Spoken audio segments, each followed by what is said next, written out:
Neydi üstüne şey. Mesela dinlemem de hoşuma geldi. Ne? Düstürürdüm. Allah ortadakı. Onu raketadan soruyorlar.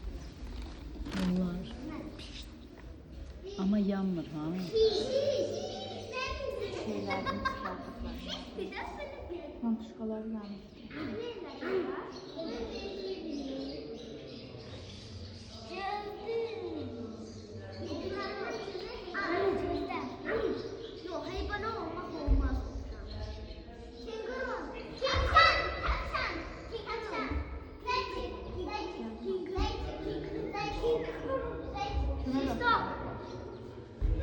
Ne diyeyim?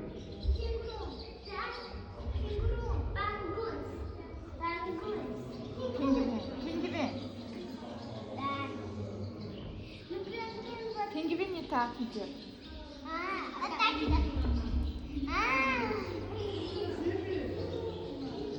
Gördün mü annemi? Ha. Yüzümü dedim. Ne? Yüzümü dedim. Zümü deyir ha. Ha. Zümü kız da çəndə dedi zümü.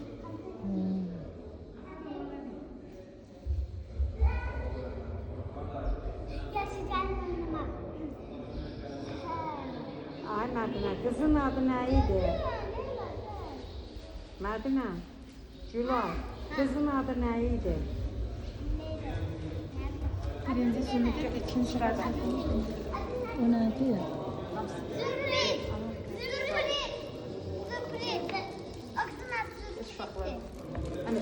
Allah kabul eləsin. Allah qəbul eləsin.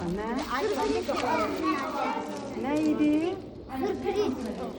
Ne niyetidir ki Allah kabul eləsin. Kabul nedir? Uşaq olsun diye Allah kabul eləsin. O te oradadır. Şərbət deyir o. Ha, bir uşaq olsun diye deyiblər. Onda qəbul olur. Qəbul olur. Tövmə tövmə. Qəbul olur. Tekmedim. Ha, Allah qəbul olur. Mama tekmedim içtimi.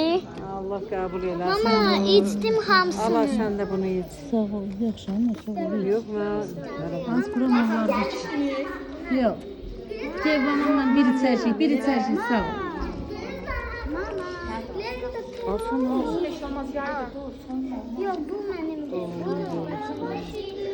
Allah sağ Allah ol. kabul eləsin. Şərbət də içməyi iç. Hiç bundan bizdə yoxdur. Başın qırıq.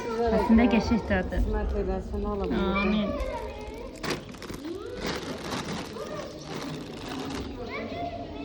Az bir udum iç ayma.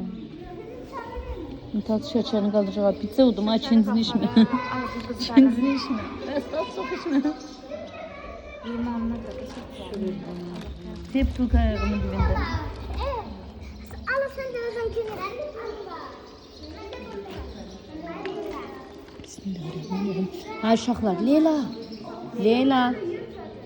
Leyla. Leyla. Bu kimindir? İç kız. İç kadın ama nasıl attı? Nada yok hiç. Ana o için sattı pil. Hələ azca iç gör nədir? Köbələrdə. Gəlin. Aşırda palazınsa tökərlər. Allah bilir nelerse töküblər için iç. Yox, yəni deyirəm ora qoyub da ki, aşmasın. İçməyəsənsə qoyum. Bəlkə içənmərəm. Al ora. İçmədin heç. İçdim verdi bir sürü. Evde pətəli satıb nə boyda bal yeyib gəlmişəm. Az çox. Bundan da bu akşam partlamaya düşəcəm. Həqiqətən balın dadına baxım. Deyməsə bizə də bal gəlsin. Deyim hələ mənə bax hələ. Həqiqət ona deyir bizə bal bir kilo gəlsin. İnşallah. 1 kilo. Ne yaxşı. Ha, Biraz. az. Keçən il 1 kilonu aldılar, Az 3 özüm gündən alır, sonra özüm- yedilər, sonra olmadı. Mən bal yeyəndə öləm. Kiloya görə Mən Allah yeyirəm. mənim mədəmi yandırır ay bir. Vallahi haqqı yeyəm. Heydər delərdi. Hə, mənim mədəmi yandırır. Xeyirdir də ona görə. Yaxşı baldır. O mədən sağaldı. Səhər yemək Ay, sonra görürlər. yox. Yox hesab çox alasan deyənə demirəm. Mənim nəyim lazımdır. Mən də sənin şeyim. Sən buradasın.